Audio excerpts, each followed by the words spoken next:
Welcome to My Watches with Ben, where I talk about watches I picked up in my own collecting journey, as well as present score-based analysis of watch types. Today, it's the score-based thing, the top 10 hiking watches. And this product has taken me literally months. Here we are in October, and I started this thing in like July, or maybe even earlier. It's been a long saga. But today's hiking watches, it's taken a lot of twists and turns. I won't bore you with all the specifics. I'm really excited to share the results with you today. I looked at 267 hiking watches and gave them a score on a 100-point scale, which measures their usefulness for hiking. And I'll define what I mean by hiking in a minute.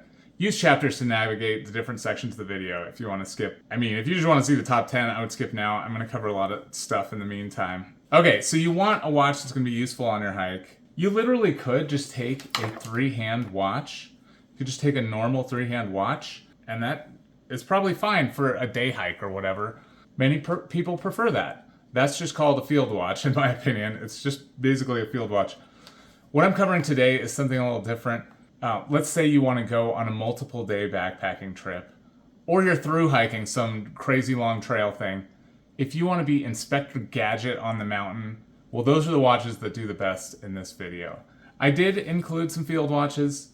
They really don't do as well, I'll be honest. But okay, here's a brief philosophy of the scoring system, just an overview. The general idea is that certain complications are rewarded really well. Things like GPS maps. If your watch has maps on it, the maps are super useful if you get lost.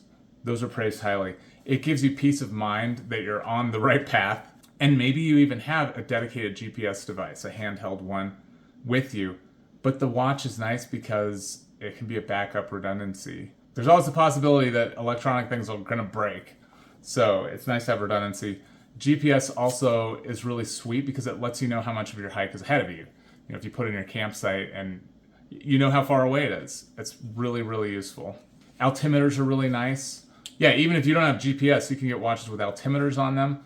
That's really sweet because you can see how much altitude you've gained. If you know your altitude, if you calibrated it correctly and you have your paper map, it's easier to find out where you are based on that altitude using the little lines on the map. Barometers are really sweet. You know, there can be storm alarms. Changes in atmospheric pressure can alert you to there's a storm coming. You know, if you're above tree line, if you're trying to summit some peak and you're above tree line and you've got that storm alarm, well, it's time to get off that mountain. You don't want to get hit by lightning. The compass is, again, super useful when map reading. You know, just a standalone compass doesn't cost very much, but it's pretty cool to have it on your wrist. You know, you don't have to dig it out or whatever. You don't have to hang it off with some carabiner or something. It's nice to just have it on the watch. Very useful. Temperature, this one has temperature. I love being able to just look at the temperature in the middle of the night, find out how cold actually is it. You know, if it says it's 45 degrees and I'm like, my sleeping bag's not cutting the job, you know, it helps me to make better informed decisions about what kind of sleeping bag do I actually need. Heart rate information is really cool on a hike, on a backpacking trip. It's good to know your heart rate. I love that it has that. The pacer is really awesome. That's something that just kind of comes with GPS. There's other watches that can do pacer type of things, but if you know your walking speed and you know how far away camp is, that's really nice to estimate when you're going to get there. You know, do you need to take a short break instead of a long break that you actually want? If you're feeling tired and the campsite is still 3 miles out, you know, but the sun's going to be going down in a few hours, you know, maybe you just can't take a break. You got to get there to set up the tent, gather firewood, that sort of thing. So the pacer is really, really nice to have, to know your actual walking speed. It's really nice to have good nighttime illumination, a backlight, or just some watches have really nice lume, conventional lume. I always wake up a lot of times in the middle of the night when I'm camping. I don't sleep very well outside. And so it's good to know, oh my goodness, it's 2 a.m. The flashlight on the wrist is a super cool complication. Yes, you're going to have other flashlights as well. It's really nice on the wrist. You know, it's hands-free. You're going to the bathroom at night. It's nice to just have it hands-free. You have your hands available for what you need to do. That's pretty nice. And I know people do headlamps and stuff, but yeah, it's nice on the wrist. I like that. Okay, so those were complications that are kind of Inspector Gadget sort of things. There are considerations that are less Inspector Gadget-y and more practical, and some of those considerations include the comfortability of the watch. How comfortable is it to wear? When you're hiking all day, when you're backpacking, the slightest discomfort becomes extremely annoying. You know, your feet are hurting, you're all sweaty, your backpack is hurting. You don't want the watch to add on to the aches and pains of the other stuff. So basically, you just want it to be lightweight, not too huge. You know, a super thick watch doesn't feel that great, especially when they're heavy. You don't really want a heavy watch. Water resistance is really important. So if it's drizzling, you're trying to set up camp, whatever it is, you don't have to worry about the watch. You don't have to put it in your pocket or something. You just, you know, your watch is fine. And most watches are. You know, there's not many watches that are going to get wrecked by light drizzle. High water resistance just gives you peace of mind, and that's nice. Screw down crown is nice because blows on the crown can break a three-hand watch, mess up the movement. So screw down crown is really good protection. It's good if your watch is anti-magnetic because watches can get magnetized by your cell phone even. You know, you put your watch next to the cell phone, particularly the speaker, it can get magnetized and not have accurate time for you. In the scoring system, I factor in how easy it is to actually read the time. Digital watches are very easy to read. Some watches are just not as easy to read. They didn't do the dial format very well. How resilient the watch is. Steel is heavier than plastic, but it also has much higher tensile strength. When you're out in the woods, you're going to hit it into things, and you don't want the watch to break. Steel is more resilient than plastic, but it's heavier too. Everything's a balance on the scoring system. I take all these factors into consideration. Recessed crystal is nice. Most watches have a crystal that sits above the case, meaning it's going to be the first thing that hits into that rock when you hit your watch. But watches with a recessed crystal, like this one right here, you know, the case is going to hit into the rock, and maybe your crystal won't. It increases the likelihood that you're not going to crack your crystal when you have it recessed. So that's positive. Battery life is incredibly important. It's really nice if the watch battery lasts you at least a week without having to charge it. My benchmark is kind of a backpacking trip is like 6-7 days. You know, for smartwatches, that's where solar power comes in. Like this Garmin Instinct 3, it's really not great when your watch is so power hungry that you have to charge it every single night. Like the Apple Watch, you have to bring a battery pack with you, which weighs a lot. If you're through hiking, you're gonna have the battery pack anyway, most likely, to charge your cell phone and stuff. So maybe it's okay that you have to charge the watch too, but it's better if you don't have to worry about that. It's just one less thing to worry about. You have a watch like this one that lasts 28 days with all the features on. Everything on there. It just lasts forever. And it charges with the sun as well. You're gonna be outside, so that's gonna charge up as well. That's what you want. That's the best. And then the strap. Fabric is lighter than leather. Do I have a leather one here? Yeah, I guess this is leather. It's a leather and fabric mixture. But anyway, fabric's lighter than leather, and it holds up better over time if it gets wet. So leather's not ideal for hiking, I don't think. It is comfortable. And then I do factor in other complications. This isn't comprehensive what I'm telling you right now. I'm just trying to highlight some of the points as they relate to hiking. There's things like timers and stopwatches. How useful is that for hiking? Not particularly. The compass bezel, some of these watches has a compass bezel. That's very MacGyver-y. I don't know how useful that actually is. Much better to have an electronic compass or just a regular compass, or you can get compass clips that just clip onto your strap and it's a little compass there. That's much more useful than some compass bezel where you have to take the sun and do the angles and go between the minute hand and the hour hand and then do the opposite, and that's your like opposite of north or something. It's very complicated to do the compass bezel. Dual time, what time is it in Saudi Arabia? Why do you need that on your hike? I give it a tiny bonus, like 1 point or something, but you don't really need the dual time on the hike so much. Perpetual calendar, that's sort of useful too. Just a small bonus though. So I give the bonuses for different complications based on how useful they are for the hiking. So I took all of this philosophy and I built it into the scoring system. GPS is super useful for backpacking or through hiking. That gets the biggest bonus of all, especially if you have maps. The stopwatch is really not that important, so it gets a very tiny bonus. And the foundation of the scoring system for this hiking video, it's the same as what I used for the military watch series, but I did make a few tweaks. I lowered the penalty for size because when you're hiking, since GPS is so important, I thought that's a trade-off you're willing to make for hiking. So I reduced the size penalties over what I did for military. The maps, I did a big bonus over what was in the other one. I made the tritium bonus slightly smaller. There are a couple other little tweaks. But since I did tweak the scoring system, I thought it'd be nice to show you the top 5 scoring watches in 5 different price ranges. Use the chapters if you want to skip ahead. But now I'm going to show you top 5 hiking watches in different price ranges just based on score.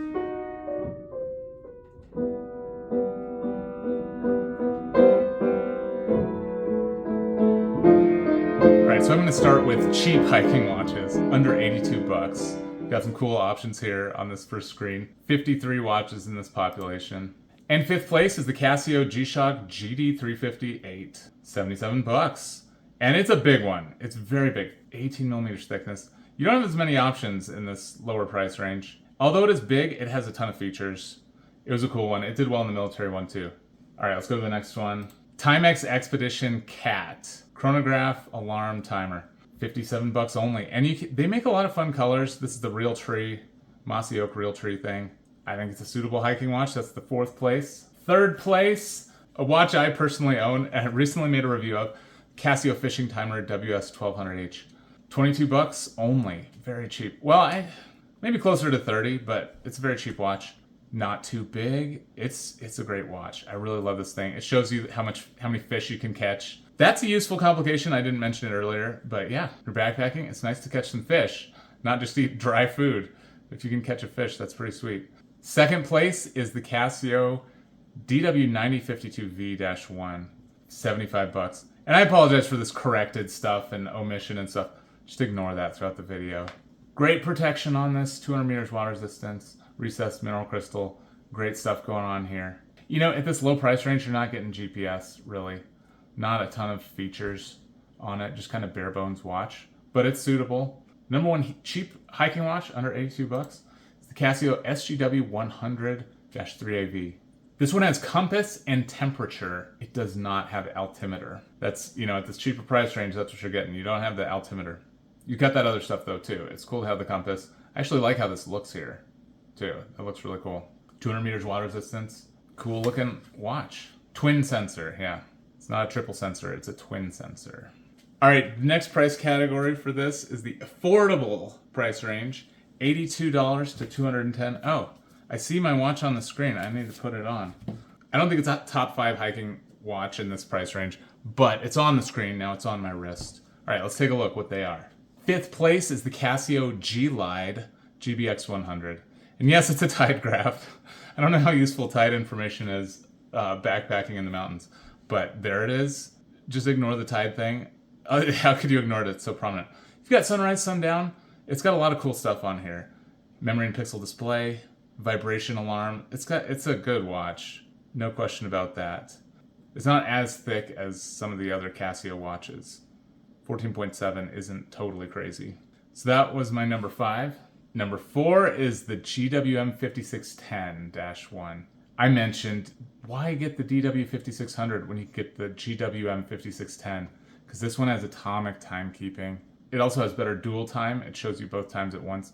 It's a much better watch and costs the same as the DW 5600. So yeah, this is a good option. It's number 4. Number 3 is the GW 7900A-4. 160 bucks. You get your moon phase right there. Again with the tide thing. Do we need the tide? I don't know if we need the tide, but it's there. The reason it's on the list, it's solid protection, solid utility. Not the highest utility, but high utility too.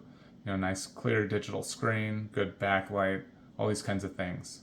It's also atomic, so that's a score of 87, B+. Okay, let's see the second watch. 2nd place is the Casio GBD 300. 117 bucks, and you get latitude, longitude. It actually does that for you. It counts your steps too. It does that kind of stuff. It's a connected watch. You do get vibration alarm, nice backlight. Yeah, this is a good option. It actually is. They have a few different colors here. I chose the white one, thinking it's a little more fun. For hiking, things are a little bit less serious. The number 1 watch, $82 to $210, is the Garmin Instinct Original, the original one. And yes, you can find it on eBay for 135 bucks, the original one. They're on the Instinct 3 now, and yes, they've made improvements over time, but the original one is so much cheaper. 135 bucks only. and you get all this stuff. It's an absolute steal. I would definitely, I wanted the bleeding edge of what's available technology-wise, so I went with the newest one. This one, just for hiking, is going to be totally fine. Enthusiasts like the solar panel here. The newer version, the solar panel is more subtle. You can't really see it the same way. But yeah, I think that's the best option in this price range by far. All right, and now quality price range, $210 to $399. Got some cool ones on the screen. Smartwatch. We're starting to see smartwatches. The Garmin Instinct is a smartwatch, but it's like generations old. So, okay, let's check this out. What's in 5th place? 5th place is the Amazfit T-Rex. $280. You know, for the money, this one is super solid. Yeah, definitely check it out. Amazfit T-Rex is a solid smartwatch. Now, you are going to have to charge it. So, it doesn't have solar or anything. You do have to probably bring a battery pack if you're taking it for a week or something. But look into that. But yeah, packed with features. The smartwatches always break the system here. You know, it says 40 utility points. They always go well above because of all these things you have. The GPS maps, the sunrise, the storm alarm, pulse oxygen, steps, heart rate sensor, all these things. Nice things to have. Really nice things to have. 4th place is the G-Shock DWH 5600. So it's sort of like a smartwatch G-Shock. It's a Bluetooth connected one. It checks your heart rate. That's really sweet. So it kind of integrates with your cell phone to do fitnessy stuff, but it doesn't have latitude, longitude. It doesn't have altitude stuff. Everything's a balance. That was my number 4. Number 3 in this price range is this one I'm putting on my wrist right now, the Casio ProTrack PRW35Y. I also reviewed this recently. It's a killer watch. It's my favorite digital. It made me learn that I actually really love digital watches. It's just so darn cool. Altimeter, barometer, compass, temperature, all these things are very intuitive to use, not difficult whatsoever. Even for me, who gets so confused by digital watches, I can handle this one. You know, even if I make mistakes, it's easy to undo it. So I love this watch. Atomic, timekeeping, solar. It's fantastic. And it feels like nothing on the wrist. It is so lightweight. Sweet option. 2nd place is the Casio G-Shock Move GBD H2000. $399, right at the top of the price range I set for this category. It's huge, a gigantic watch. But again, I tweaked the scoring system so it didn't penalize the size as much. I don't think it's as big of a concern. You just want the equipment that's the best equipment for the job, even if it's a little big. It still factors in, absolutely. A smaller watch is getting a higher score. This exact watch, if it was just a little smaller, would get a higher score than it has currently. That's still true. It's just not as big of a factor as it used to be. You do get latitude, longitude on this thing, which is great. It can tell you your walking speed. You get the sunrise, sunset. That stuff's good to have. Altimeter trend. Yeah, it's got the altitude and it can show you like a chart, how it's going. It does your steps, obviously. When you're trying to get away from modern civilization, you can still get all your text messages. That'll remind you how much you like being outside and not at a desk or something. The number 1 in this price range, $210 to $399, is the Casio ProTrack PRW 3500-1. Okay, very similar watch to this one that I have on my wrist, but where does it differ? It has more water resistance. That is a big difference. It actually has a screw bar keeping the strap on instead of spring bars of this one. That's more robust. It has a bezel that rotates, a rotating compass bezel. That's really cool. I like that a lot because these digital compasses don't stay on forever. So it's nice to have the little bezel to kind of mark a waypoint or whatever. That's pretty sweet. And then it's also bigger. Again, for hiking, the size thing is not as big a factor. So this is actually the superior one for hiking, in my opinion. Just scores alone. I still haven't mentioned this, but I incorporate subjective factors. That's the whole point of this final video, is to do the subjective factors. So we start off with a score and then it's going to be adjusted. This one's really cool. I would love to try one of these. Even though it's gigantic, I think it would be really sweet. All right, 2 more price ranges to show you. Is this excessive? Maybe it is. You know what? Y'all can skip. Just skip if you don't want to watch this part. I thought it was cool to do just for hiking, because I didn't do all the hiking preview stuff. I didn't rank all the watches, so at least you get the top 5s. But okay, now we're looking at premium hiking watches, $399 to $770. 5th place is the Suunto Vertical Titanium Solar. $700, $49 across. It does have a memory and pixel display. It's not an AMOLED, and it is solar. So all that stuff's going to help the battery life tremendously. AMOLED displays are really pretty, but they kill the battery. It's really nice to have your watch just last for weeks without having to charge it. You've got the maps, you've got all that kind of stuff. That was number 5. Number 4 is the Garmin Instinct 3 50mm AMOLED version. So the AMOLED version does get penalized because you have to charge that darn battery.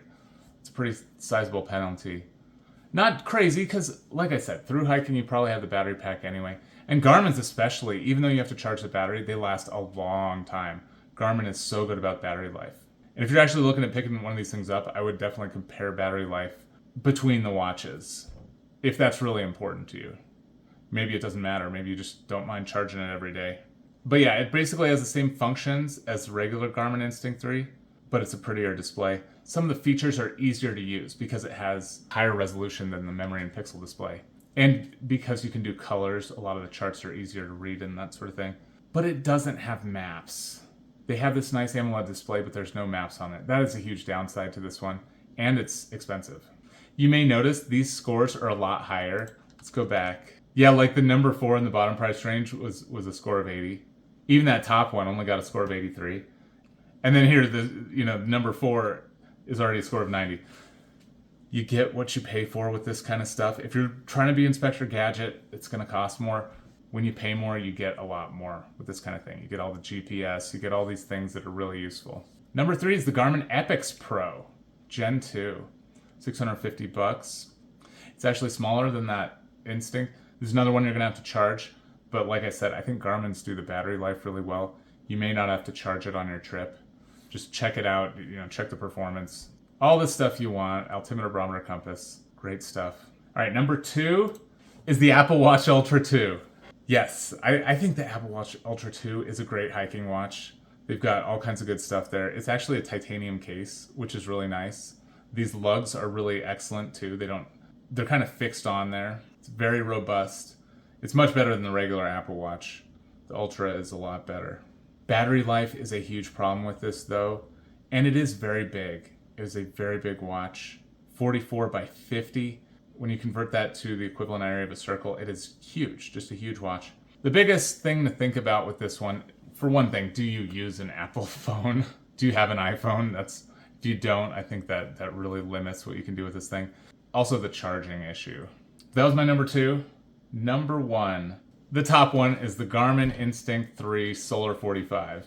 I've got the all black one, that's the one I picked up. You have to pay $100 more to get the all black. For just hiking, I would get the gray. To save $100 and have the gray one. Maybe I should have done that. Maybe I should have saved $100. But here you go. I know from personal experience, this thing is sweet in the outdoors. I really, really enjoy it. I wouldn't take anything else. And I'm excited to be able to go backpacking with it someday. The flashlight is so awesome on this thing. Very few watches have a flashlight like this. Press the buttons and boom, you got your flashlight. All right, let's look at the top tier, because there's a tier above this. This is as high as I would ever go, but there's higher. There are always more expensive watches. That's something I've learned. Okay, so top tier, just $770 and above. Richard Mille, costs more than a house. Garmin Tactics. Let's see what wins. What's in the top 5? 5th place is the MTM Silencer. Very expensive watch, $1,200. It has a flashlight on it too. That's what these yellow dots are. You just have a flashlight. That's pretty sweet. It's an Anadigi, so there's a digital display here, behind here, and it's got all kinds of cool stuff. It's got alarms, timers. Can show you a dual time. You have the compass bezel. A lot of cool stuff on this. It's probably the highest scoring 3-hand watch in the whole video. That was number 5. 4th is the Polar Grit X2 Pro, $1,000. I don't know a ton about the Polar, I'll be honest, but it ended up scoring really well when I put in all the specs. So that's one to consider as well. 3rd place, Garmin Enduro 3. I don't know all the nuances of the different Garmin models, but all of them just demolish the other smartwatches. Pretty much. I mean, Apple Watch Ultra 2 does well too, but the Garmin watches just perform so darn well. This has solar charging. It has the memory and pixel display. It's a really cool one. Number 2 is the Garmin Tactics 8 Solar. And again, they make so many of their watches in AMOLED versus solar. Solar, I think, is always the way to go. It does score higher. You're going to get the longer battery life with the memory and pixel display. You don't get as good resolution. It's not as crisp, but you save so much battery life. That's the way to go if you're actually using this for hiking. That was my number 2. And the number 1 is the Garmin Fenix 8 Solar. I think that's the best Garmin watch. It's also really expensive though. I think the second best is the one I got, the Instinct 3. The Fenix is a step up from the Instinct 3, for sure. It also has that flashlight. So that was an overview of the best watches from different price categories. Those were the raw scores. I've done a lot of these analysis videos, and I've learned that there are subjective factors that need to be considered as well. So that's what I'm going to do now. You can't just take the scores, because things like aesthetics, brand strength, affordability, those are important too, and those need to be factored in. With all that in mind, I'm going to do those subjective factors now. Let's get into it.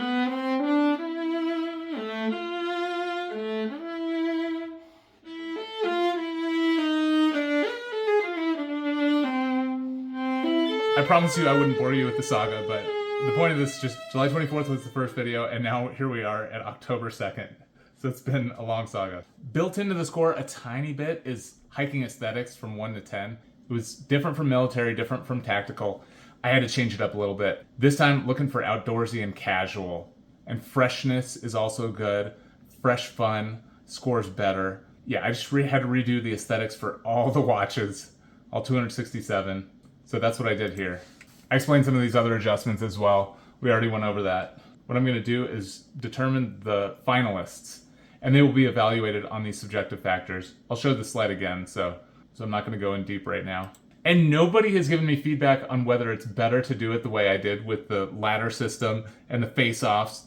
I'm going to keep doing the face-offs unless someone says that it was better when I did it the other way before. But anyway, it's based on watch types. So I'm going to cover the watch types here. Within the population of 267 hiking watches, there were 8 different watch types. And so I'm pitting them against each other, the top performers in each of these watch types. There's semi-finalists that I selected, and they will face off and determine finalists. So these finalists add up to 50. This is 100 over here in the semi-finalists. But we'll just go through these different watch types. It doesn't totally correspond to the number of watches in the population. Like smartwatch, there's only 42 in the population, but I wanted 10 finalists. Smartwatches, if you're Inspector Gadget of the Mountain, that performs better than other types. But try to give everybody a chance, the different watch types. So we'll start off with ABC Digitals. And here are the 10 semi-finalists. And I just pitted, the top seed versus the bottom seed, and so on and so forth. And here are the 5 finalists. PRW 3500 versus Asunto, the PRW 3500 won. That sort of stuff. As we go through, these different watch type boxes will get filled. We've only got 5 of the 50 right here. And those 5 finalists are the Casio ProTrack PRW 3500, the PRW 35Y, Boom Shock Locker right here, the Casio ProTrack PRG 340B, the SGW 100, the Nixon Regulus Expedition, and here are their backlights. For analog digital, here are the 8 semi-finalists that I selected, and here are the 4 finalists. These are the ones that made it for the final runoff, final showdown. Put them in their little green box, they're ready to go. And they are the MTM Silencer, the Momentum UDT 42mm, the Yes World Watch that's on my wrist, Boom Shakalaka, the Citizen ProMaster Land. I've seen from YouTube analytics that people are arriving to my channel looking for this one, the Citizen ProMaster Land. They really want a video on it. I don't have this watch. I don't think I'll be getting it anytime soon, if at all. I have so many sweet outdoor watches, but apparently people are really interested in this one. I mean, I'm interested too. It's just, in a collecting journey, you can't get every cool watch that exists. It's just impossible. But yeah, this one is really darn cool. I see why people are interested in it. Here are those backlights. Hey, if somebody wants to send me one, I will totally review it and send it back. All right, and now we're on to Compass Bezel Analog. And as I mentioned, this is very MacGyver-y. You're not likely to find much usefulness from a Compass bezel. And here are the 2 finalists. These are the ones that won. Yeah, Boulder versus Richard Mille. There's no way I could take the Richard Mille. It is so darn expensive. Nobody's going to own this thing except for Sylvester Stallone. So yeah, Boulder won that face-off. And here they are in their little yellow box. We're starting to fill up this chart here. 2 finalists are the Christopher Ward C60 Limpstone and the Boulder Expedition 1 Karakum. And their scores are not very high. Yeah, the smartwatches just demolished the 3-handers for Inspector Gadget of the Mountains. Here are the lume shots. All right, and now dual time analog. Not very many of these in the population, but here we go. Here are 4 semifinalists for dual time. And the 2 I selected as finalists are right here. Here are the 2 finalists. Put them up in the orange box. They're ready to go. It's the Marathon Navigator SS Nav D, stainless steel one.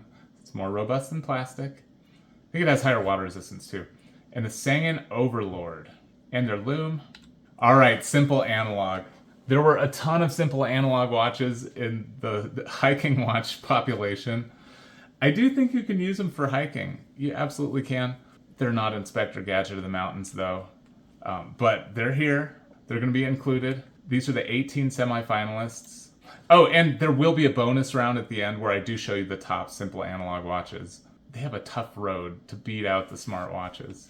That is for sure. Here are the 9 finalists for simple analog watches. I've added them to the purple box that are ready to go. And those finalists are the Bertucci A7TS Retrospec, Bertucci A4T, the Victorinox Inox Carbon Quartz, the Bertucci A5S Ballista, and the Bertucci A2 SEL. Boom shakalaka right here. I really do love this watch. It is very cool. It's kind of a field watch. And there will be a full field watch total series on traditional field watches. That is coming up. The progress is very good on that. Hopefully it'll just be right after this hiking one. The next week I'll dive into that traditional field watch video.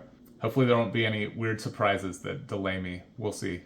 Here are the lume shots for these watches, or backlight with the A2 SEL. And the Momentum Smoke Jumper Eclipse Solar, Hook and Gaff Field Watch, RZE Urbanist, and the Timex Expedition Camper, and their lume. All right, next is the simple digital watches.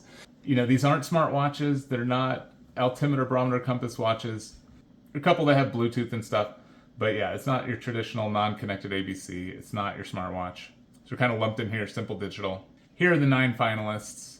Looking good. And I've added them to the gray box, ready to go. And they are the Casio G-Shock Move GBD H2000, Casio G-Shock DW-H5600-2, Casio GBD 300, Casio GW 7900A-4, the Casio G-Shock GWM 5610-1. There are their Illumination shots.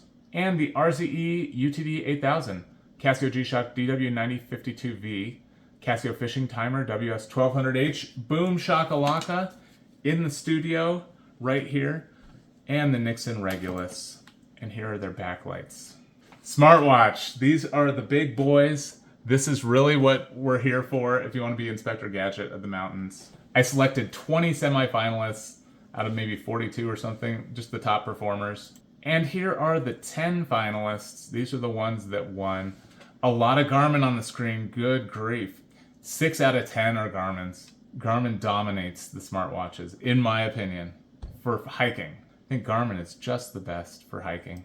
Put them here in this pink box here, filling up this chart, only one more remaining. And those 10 smartwatch finalists are the Garmin Fenix 8 Solar, the Garmin Enduro 3, Garmin Tactics 8 Solar, the Garmin Instinct 3 Solar, Boom Shakalaka, the Apple Watch Ultra 2, and their backlights are always on displays. Garmin Epix Pro, Amazfit T-Rex, the Suunto Vertical Titanium Solar, the Polar Grit X2 Pro, and the Garmin Forerunner 965. And they're always on displays. And this is the last watch type in the hiking watch video, the timing bezel analog watches. We've got 18 semifinalists. And here are the 9 finalists. These are the ones that won. It's difficult. It's very tough. You know, I looked at the Luminox Recon versus the Vero Forest Service. I think the Vero is a little bit more fun, a little bit more hiking. This Recon one is kind of military, so I went with the Vero. I thought it would do better for freshness. This is all subjective. The scores were pretty objective, but this is very subjective here, which ones win. The chart has been filled. All the watches are here accounted for. We have all 50 finalists. And those top timing bezel ones were the Luminox Bear Grylls Survival 3740, the ProTech PT 1015G USMC, the Ball Engineer Hydrocarbon EOD, Luminox Original Navy SEAL 3001, the Luminox Mil Spec, and their beautiful tritium illumination, Bertucci A2TR Field Pro GMT, the Nighthawk, the Vero Forest Service Edition, and the KHS Reaper Mark II. And here are their lume shots. And here are all the lume shots. It's more for my use, but there it is. If you really just want to see a bunch of lume, there it is. Now I'm ready to go into this slide a little more deeply. The top 10 subjective factors. So I have the 50 finalists, and now I'm going to go through all 6 of these runoff rounds, and I will rank the watches, all 50 watches. So those original scores are still a major part of the final determination of what's in the top 10. However, those original scores are shrunk down to 70%, and then points are added on top with these different rounds. Rugged looks, then freshness, then wearability, then illumination, then brand strength, then affordability. I'll show you each of those rounds. Take the absolute values here, it adds up to 54 additional points. The subjective rounds do have a significant impact on the final scores.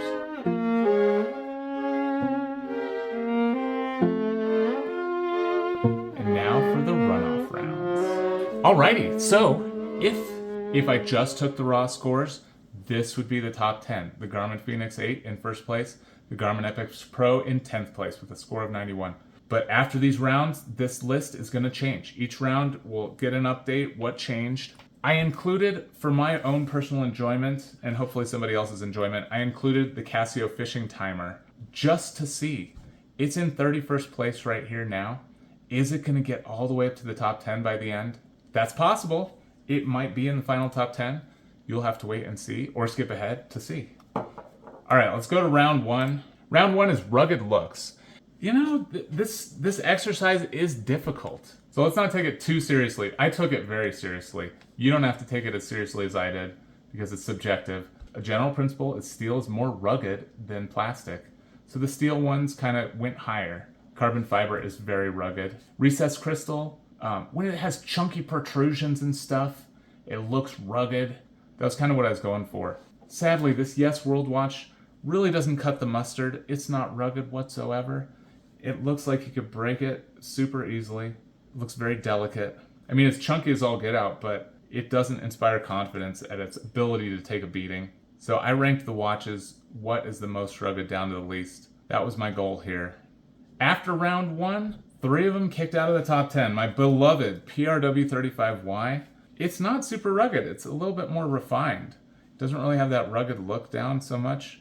It lost 9 positions. It was in 8th place, and now it's down to 17th place. Same here.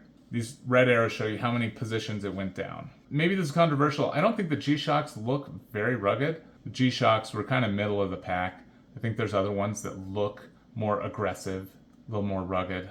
All right, so here are the standings after round 1 rugged looks. 3500 rocketed up from 5th place up to 1st place. There's some other movements. I just show you arrows if there's movements of 4 or greater. MTM silencer, I think that was the most rugged watch in my opinion. It's so darn rugged. It came up 9 places. Macefit T-Rex came up here. It joined the party.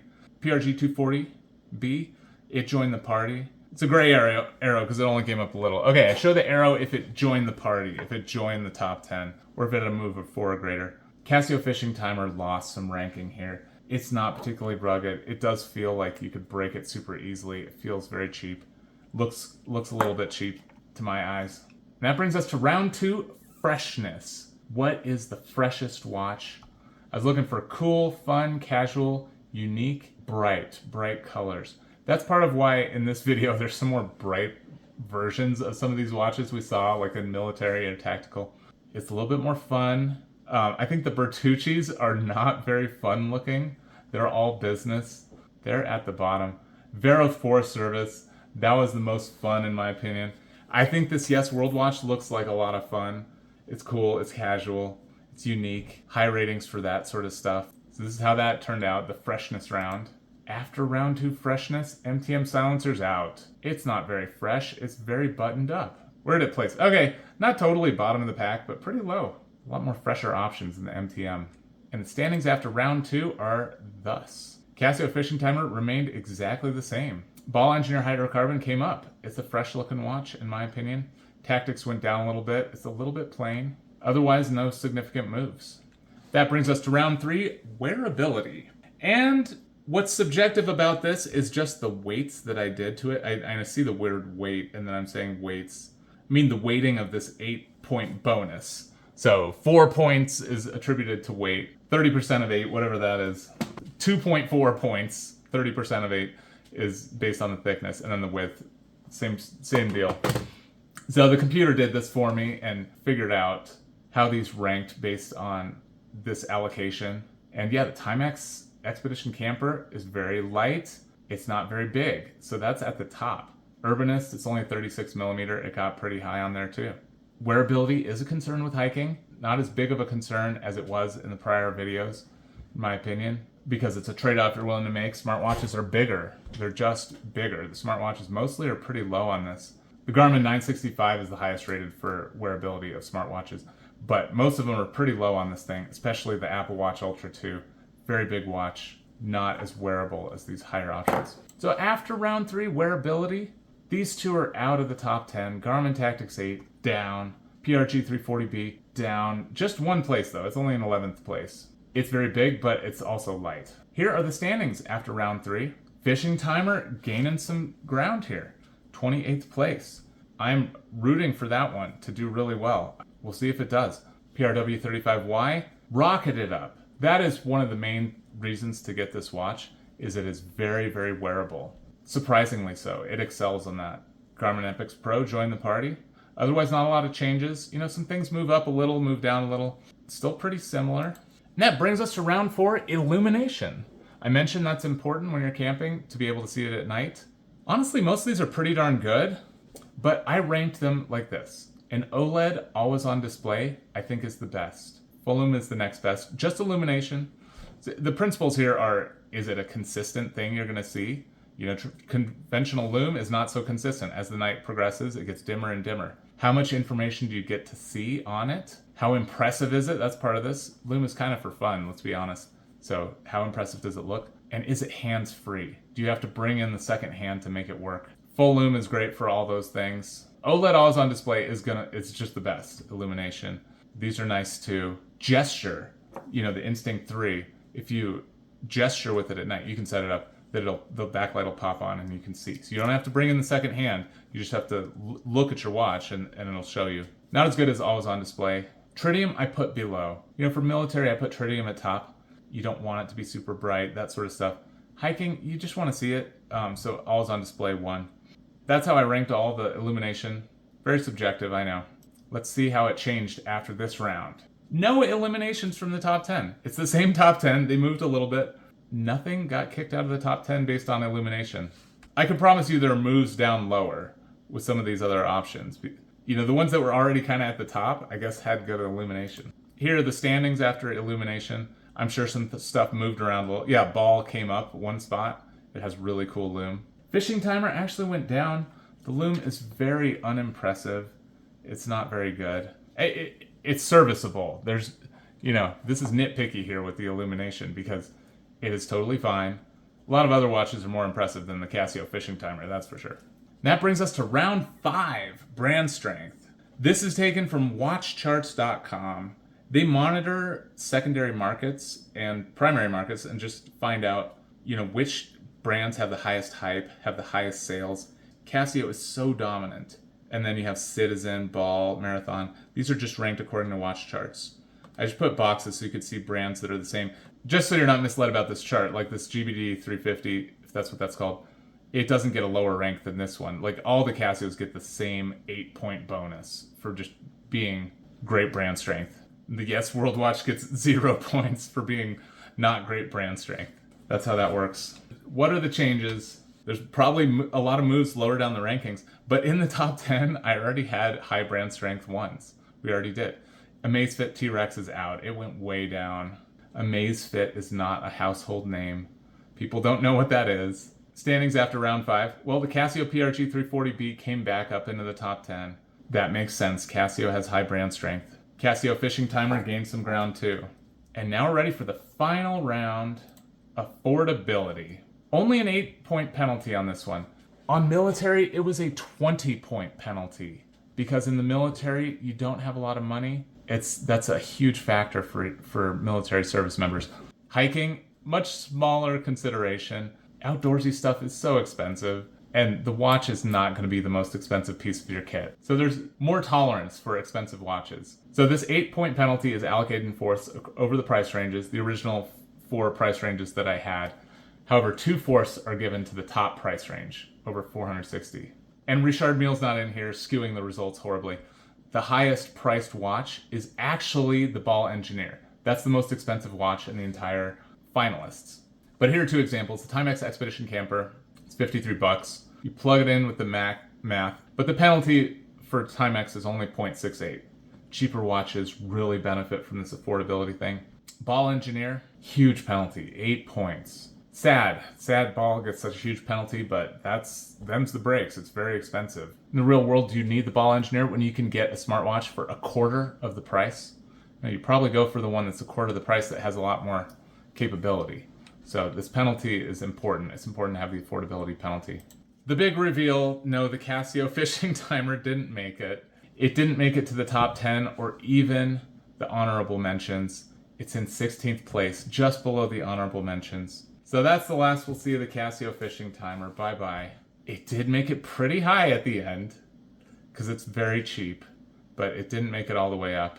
Now that all those runoff rounds are over, I am ready to show you the top 10 hiking watches.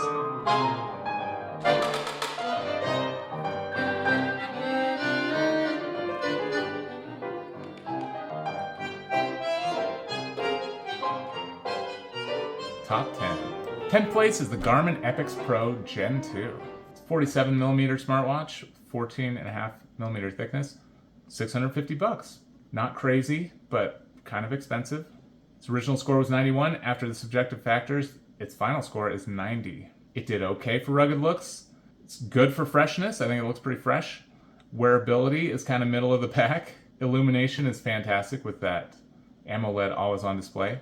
Fairly good brand strength of the watches in here, but it's a little expensive. It's kind of middle of the pack sort of thing, but it ended up in top 10. There's the Illumination. That was my number 10. Number 9 is the Casio G-Shock GWM 5610-1. It's a 43.2 across, only 12.7 thick. That's nice. $105, not expensive. So it gained a lot with the subjective stuff. 86 originally, final score of 90. And these have decimal points after them. Everything's rounded on the scorecard to keep things simple, but I didn't adjust these up and down at the end. It's just, this is what the final score turned out to be. There's that backlight. It's got multi-band 6 atomic timekeeping. It's got solar charging. It's got a lot of cool features on it. I really do like this one. 8th place is a watch that I can personally attest to being great at taking hiking. I have taken this hiking. I enjoy it greatly. When I say hiking, I mean, taking your toddler and your 5-year-old and 7-year-old and going out and doing a little hike. It's great for that. You've got your altitude, you have altitude trend, barometer compass, temperature. I took the temperature when we went glamping, took the temperature at night. Very cool watch. It's so wearable, 45 and 13 thick. It is extremely wearable for a digital watch. Most digital watches are bigger. Great size. It actually lost some points in all the subjective stuff. Rugged was probably its toughest round here. It's not particularly rugged looking. It's fairly fresh, not the freshest by any means. So here's my own personal Illumination shot showing the dual time. It's definitely a good hiking watch. All the watches in the video, all the finalists are good hiking watches. You can take any of them. I'm just trying to figure out the best. This one's good. It's not the best. 7th place, beating the one on my wrist, is the Casio ProTrack PRG 340B. I think they have the same module inside. This one's cool because it has a different color here for the date. It's got the compass bezel. That's super cool. It has a better strap, the fabric strap. It is much bigger, unfortunately, but I think it has more water resistance too. It edged it out after all the subjective stuff was considered. I think it's a superior choice for hiking. Lume looks cool. All right, what's next? 6th place is the Casio GBD 300. It's kind of large, 47.4 millimeters, probably just left to right. Casio is conservative with their measurements. They measured the absolute farthest distance, 14.9 thick. It benefited from these runoff rounds. It looks very fresh. It's a very fresh look. Definitely looks like active wear. It does look fun and fresh. Illumination's pretty good. It does have the memory and pixel display. That is nice. That is very nice. Its final score was 91. All right, let's look at the top 5. 5th place is that Apple Watch Ultra 2. It is very big, the size 44. That's a joke because it's a rectangle and it goes like 50 something or whatever. It's a huge watch. 44 sells it short. Don't look at this 44 here. It's a much bigger watch than that because of the rectangle shape. And it was penalized for being really big. For a smartwatch, it's very rugged. I think I said it before, the real main downside of the Apple Watch is just the charging situation. They say 36 hours of power. I think that's going to be even less when you're doing some of the GPS stuff. You're going to be charging this every night, most likely. But it is really strong features with it. Especially if you have the iPhone, you're really going to enjoy the Apple Watch Ultra 2. Definitely a really cool watch. Keep the charging in mind if that's a deal breaker for you. I do like that they have red at night for the always-on display. Deserving of 5th place for sure. 4th place this was a surprise to me, the Casio G-Shock Move GBD H2000. Yeah, it actually does have some latitude, longitude stuff going on here. So you can figure out your pace, all that stuff. You have your steps, your heart rate. That stuff is really nice for hiking. It does have a cool, fresh look. I like that about it. I thought it was a very fresh looking watch for hiking. Here's the lume shot somebody took. Not very wearable. That's where it lost a lot of points. But it gains in other things. And it's not too crazy expensive, only $400. I mean, that is a lot for a Casio. Ends up in 4th place, a good choice, no question. 3rd place is the Casio ProTrack PRW 3500-1. This is the Casio ProTrack to get for hiking. It has this cool compass bezel. It looks more rugged than any of the other ones. It has 200 meters water resistance, unlike the 100 of the one on my wrist. It's more rugged, more tough. It's not connected or anything. It has your ABC. You don't have to worry about the charging. You don't have to worry about apps and all this other kind of stuff. The watch just does what it's supposed to do. You have the solar charging. Here's the backlight. Backlight looks cool. People rave about this one. It is excellent. I like that this one is more wearable, but if you're just going for the toughest one, the 3500 beats it for sure. That was my 3rd place. 2nd place is the Garmin Fenix 8 Solar. Fantastic option. It is solar, memory and pixel display. Great battery life on this thing. Like my Garmin Instinct 3, it has a flashlight on it. The Garmin Fenix has a flashlight. That is super cool. It's just a super cool watch. You get the maps with this one. You get all that stuff. You get a totally serviceable backlight at night. Very cool option. If you have more money, this is the one to go for. But the one in 1st place is the Garmin Instinct 3 Solar 45. I think that is the best Garmin watch for hiking. When all these factors are considered, the affordability, the freshness, this one looks really fresh, it looks really rugged. I went with the tactical edition, the all black, but this one is cheaper and it actually looks more fun and fresh for your hiking needs. You can absolutely be Inspector Gadget of the mountain. You can altimeter, barometer, compass, and the compass is so good, the altimeter is so good, much better than my Casio. It's just, and then on top of that you have the GPS. You can actually set routes using your computer and stuff and import them to the watch and have the trail literally on your watch that you can follow. Even if you don't go through all that trouble, you can do track back. I've used that. You know, you go on a little hike and then you just do the track back and it just leads you back to where you started.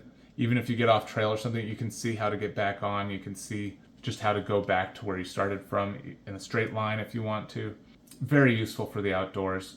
Battery life on this thing is insane. They're advertising on the screen here 99 days. With all the features I use when I charge this thing up, it's 28 days of battery life, even if it doesn't get any light on it. It's insane. Crazy amount of battery life they're able to get out of these Garmins. That's really important to me. Looks good in the dark, the lume. Backlight is totally awesome in the dark. You get your sleep monitoring, sunrise, sunset. You can customize the display to have all these things. And I know that's common for smartwatches, but it's just really nice. It's fun. It's a really good tool. That's my number one. I think this is the best hiking watch. The Garmin Instinct 3 Solar 45. So those were the top 10. And now I'll show you the 5 runners-up. These are the ones that almost made it to the top 10, just a little bit under. I'll show you those now. First runner-up, just underneath, was the Garmin Enduro 3. This is a good option too. I think the Fenix is a little bit better than this one. This one is bigger than the Fenix. It's a little bit more plain. I think you pretty much can't go wrong with these Garmins, but I figured out which ones I thought were the best. Instinct 3 is the best. Fenix is the second best. Enduro 3 is up there too. Epix also edges this one out just slightly. Here's the backlight for the Enduro. Somebody's looking at their their heart rate variability last night. I don't totally understand what this measures. Mine is never this high. That doesn't bode well for my fitness level. Supposedly you want high HRVs. The next runner-up is the Casio GW7900A with your tide graph. Tide graph, moon phase. A lot of cool features on this watch. It looks pretty darn fun as well. There's the backlight. It's a cool option. Didn't quite make it, but it's the second runner-up.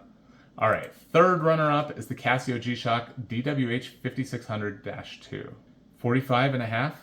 And I was wondering, I was like, why didn't this one do better? It's got the heart rate stuff.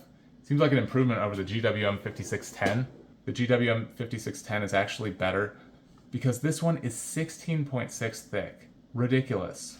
Yeah, that GWM5610 is only 12.7. Gigantic difference. Almost 4 millimeters difference between these two watches. That does matter. This one's a lot bigger. It's a lot more expensive too. So it didn't make the top 10.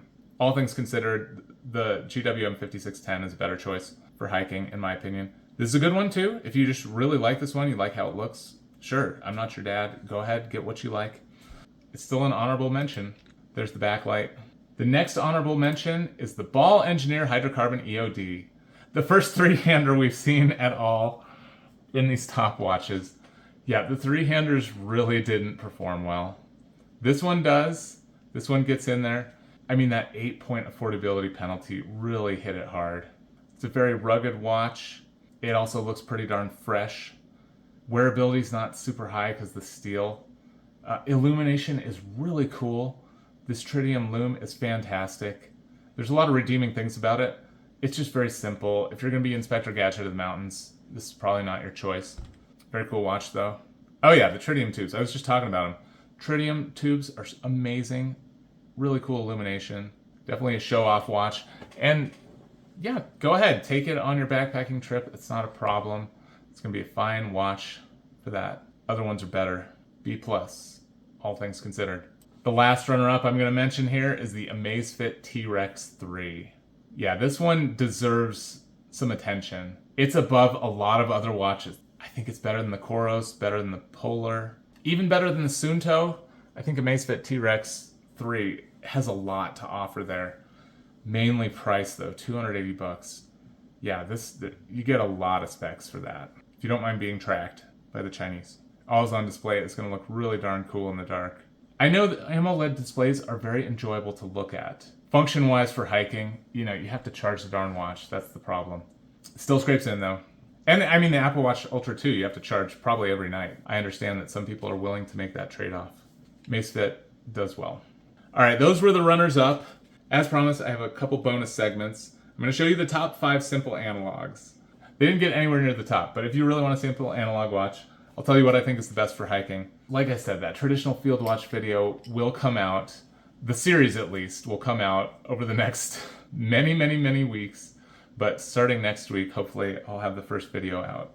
All right, the best simple analog watch for hiking, in my opinion, is the Victorinox Inox Carbon Quartz. It had a final rank of 19th place. $900, kind of pricey. That certainly hurt it at the end. Very rugged, though. They run these things over with tanks. Solid watch, for sure. Achieving a rank of 20th is the RZE Urbanist. 36 millimeter, very traditional size. Very nice thickness, only 11 thick. I'm very excited to see how this does in the traditional field watch video because I think it's going to do well. It doesn't have traditional looks, that's going to hurt it, but it is a very cool design. I do like RZE. They're doing some cool stuff for sure. The third best simple analog watch for hiking, Bertucci A2 SEL. I can personally attest that this is a good hiking watch. I do have a review of this, and the backlight issue that I had, I resolved. That's all I have to say about that. It's decent. I've definitely taken this hiking. It's a good watch. It works. These simple analog watches don't really require much except to just be very rugged and reliable. And this thing is rugged and reliable. Fourth best simple analog watch is the Bertucci A4T, tritium lume. It's more robust actually than this other one. Has higher water resistance. And the last simple analog watch, fifth best, achieving a rank of 35th place in the total 50 finalists, is the Timex Expedition Camper. It's 38 millimeters, only 10.5 thick. So it did great on wearability. This was the most wearable of all the watches. So those were the top 5 simple analog watches in the hiking. And next I'm going to show you the top 5 timing bezel analog, the top 5 other than the ball, which was actually one of the runners-up. Best timing bezel analog watch for hiking is the ProTech PT1015G USMC. Very rugged, it's got that carbon case. It is very expensive. That's one thing that holds me back for sure. You could probably find them for cheaper on eBay or something. Rugged quartz, nice tritium illumination. Good choice. The next one, achieving a rank of 22nd place, is the Luminox Bear Grille Survival 3740. It's definitely a cool one. Does have a compass bezel on it too, and a compass down here.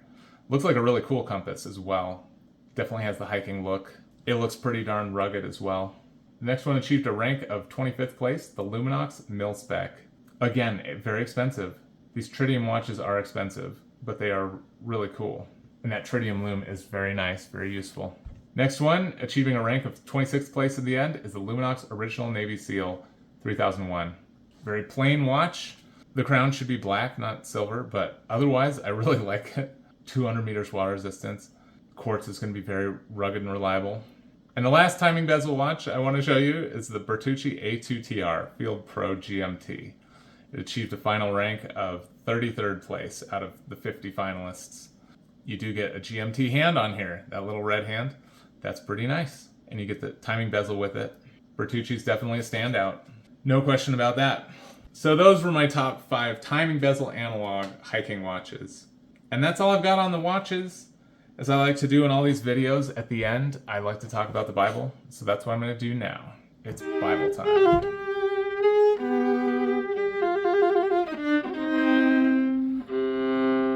All right, welcome to Bible time. I'm not a pastor or anything. I just like sharing the Bible with people. And today I'm continuing the series on the Hebrews 11 Hall of Faith with events tied to a person, and that's number 10. It's a little confusing. The numbering's definitely confusing, but I'm calling this one number 10. It's the 10th one I've done. And it's Moses. It's a huge one. Moses is gigantic. By word count, if you just take the number of words devoted to each person, Abraham does edge him out. At least in my New King James Study Bible, Abraham has 133 words, Moses has 115. Sarah's next with 60, followed by Noah at 42, then Enoch, 35 words. In any event, it's very intimidating to talk about Moses, but with God's help, I'll do my best to give the passage justice. I mean, Moses wrote the first 5 books of the Bible. He's extremely well known, even in popular culture, because of the many miraculous events he was a part of. And of course, I have to mention this. In all these miraculous events, God was performing the miracles, but he chose Moses to be his vessel for those. And some of those events that we're all familiar with, some of those famous events include when he demanded, "Let my people go," from Pharaoh, and then there were the 10 plagues associated with all of that. The parting of the Red Sea during the Hebrews' exodus from Egypt, when Moses saw the burning bush, speaking with God on the mountains multiple times. Even one time having people ask him to put a veil over his face because Moses' face was just shining so brightly after talking with God. Drew water from the rock, led the people through the desert, brought the 10 commandments down from Sinai. And this is one that always sticks with me, Nehushtan. When the Hebrews were bitten by poisonous snakes, God commanded Moses to sculpt a bronze serpent, Nehushtan, to be hung on a pole. And that serpent healed all who looked on it. It was a beautiful picture of Christ. So those and even other events are things I think of when I recall Moses. However, the Hebrews 11 passage highlights something that's more important than those events. Yes, there are many miraculous events in Moses' life, but there's something more important we can learn. So let's start off with the Hebrews 11 passage. This is found in Hebrews 11, verse 24 through 29. By faith, Moses, when he had grown up, refused to be known as the son of Pharaoh's daughter. He chose to be mistreated along with the people of God rather than to enjoy the fleeting pleasures of sin. He regarded disgrace for the sake of Christ as of greater value than the treasures of Egypt, because he was looking ahead to his reward. By faith he left Egypt, not fearing the king's anger. He persevered because he saw him who is invisible. By faith he kept the Passover and the application of blood, so that the destroyer of the firstborn would not touch the firstborn of Israel. Passover. By faith the people passed through the Red Sea as on dry land. But when the Egyptians tried to do so, they were drowned. And I want to mention before I go farther, that bit about he regarded disgrace for the sake of Christ. We think, wait a second. Jesus came way later. How did Moses know about Christ? Well, Jesus himself explains that Moses wrote about him. This is in John 5, verse 46. Jesus says, "If you believed Moses, you would believe me, for he wrote about me." Jesus is saying Moses wrote about him. You know, in those 5 books of the Bible, it's pointing towards Christ. Those 5 first books of the Bible. Anyway, the events referenced here in the Hebrews 11 passage, 3 main events: choosing God's people over the Egyptians, participating in the Passover, and the parting of the Red Sea. In that first one, choosing God's people over the Egyptians, he refused to be called Pharaoh's daughter. That was in verse 24. And then he left Egypt. That's verse 27. That's a biblical thing to do, to leave the world and follow Christ. Romans 8:18 says, "I consider that our present sufferings are not worth comparing with the glory that will be revealed in us." We seek something greater, and we endure suffering a lot of times, present sufferings. In regard to the Passover, that was verse 28. By faith he kept the Passover. Since you may not be familiar with the Passover, I'll just read the passage where the Passover is described. That's in Exodus 12, verse 21. "Then Moses summoned all the elders of Israel and said to them, 'Go at once and select the animals for your families and slaughter the Passover lamb. Take a bunch of hyssop, dip it in the blood in the basin, and put some of the blood on the top and both the sides of the doorframe.'" One of those things is the lintel. I don't know if it's the top or the sides. "None of you shall go out of the door of your house until morning.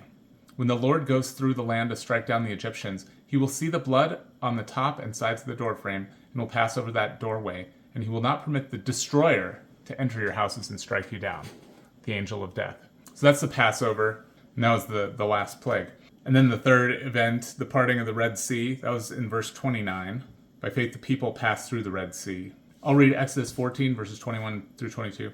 "Then Moses stretched out his hand over the sea, and all that night the Lord drove the sea back with a strong east wind and turned it into dry land.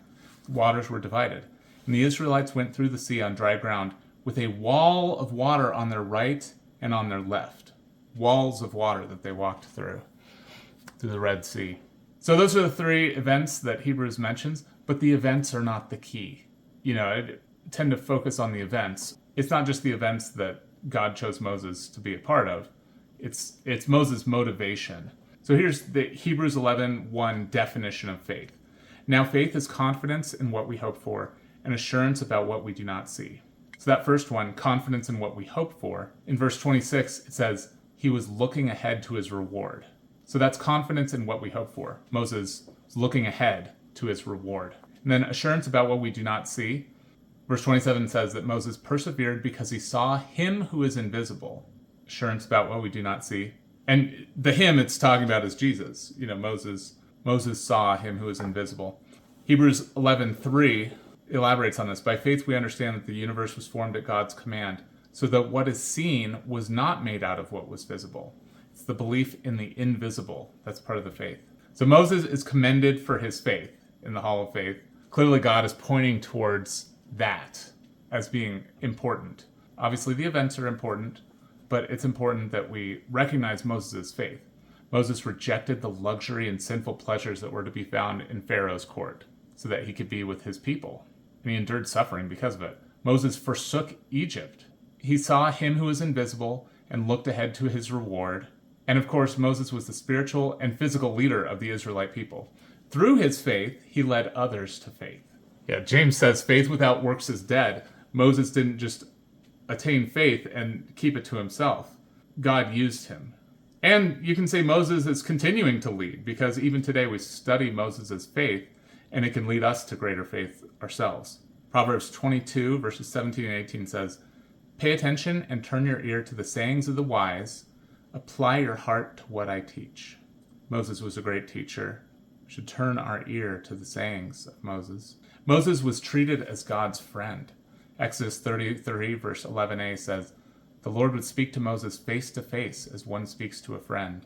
When I think of Moses getting to see God, it reminds me of one of the Beatitudes, Matthew 5:8. "Blessed are the pure in heart, for they will see God." They will see the invisible. So we need men and women of faith, and we need them to lead others. The world will be better the more people trust in Jesus and turn their lives to him. And to achieve that goal, those who have faith need to impart it to others. Again, the faith without works is dead. All of us with faith really have a duty to pass it on to others, to our children, to our friends. It's very important. So that's all I've got on Moses. A lot more could be said about him. Much deeper dive could be done for sure. As far as the Hall of Faith is concerned, he definitely evidenced those two properties: the confidence in what we hope for and assurance about what we do not see. And in the next video I post, I'll cover the next named person, Rahab. If you want more biblical analysis, I've linked 4 pastors in the description. Check them out. They're all awesome. Now for a prayer. Lord, I thank you for Moses. I thank you for choosing just an ordinary person.